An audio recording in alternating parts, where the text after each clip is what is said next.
Onídàájọ́ Dẹ̀yìndé Dípẹ̀olú ti Ilé-ẹjọ́ Gíga Ìjọba Àpapọ̀ tó fìdí kalẹ̀ sí ìlú Èkó ti ṣíṣọ́ lójú ìdí tó fi pa á láṣẹ pé kí àwọn dúkìá tí wọ́n ní ó jẹ́ ti gómìnà Ilé-ìfowópamọ́ àgbà lórílẹ̀-èdè yìí tẹ́lẹ̀, ìyẹn Godwin Emefiele, di gbígbẹ́sẹ̀ lé pátápátá.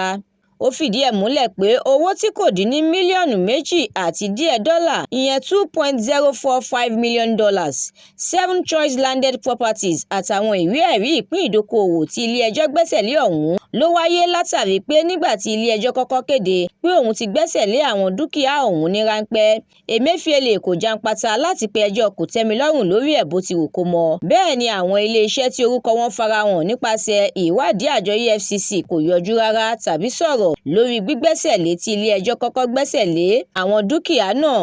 Ìdí nìyí tí ilé-ẹjọ́ fi pa á láṣẹ pé káwọn dúkìá náà kúkú di gbígbẹ́sẹ̀ lé pátápátá. Wàyí o, agbẹjọ́rò Emefiele yẹn Ọlálékan Òjó San ó ti wá rọ ilé-ẹjọ́ láti ṣì máa wòye ná lórí àwọn dúkìá ọ̀hún kó má di gbígbẹ́sẹ̀ lé pátápátá. Àwọn ìròyìn yìí àtàwọn ìròyìn míì lẹ́ ò láǹfààní láti jẹ̀gbádùn tẹ́ bá darapọ̀ tí ẹ sì tẹ̀lé The Matrix lórí Facebook, Instagram, TikTok, YouTube àti X. Àdúrà Mọ́mi Balógun ló ṣe òǹgbùfọ̀ ìròyìn yìí. Ẹniọlá Sálíù lórúkọ mi.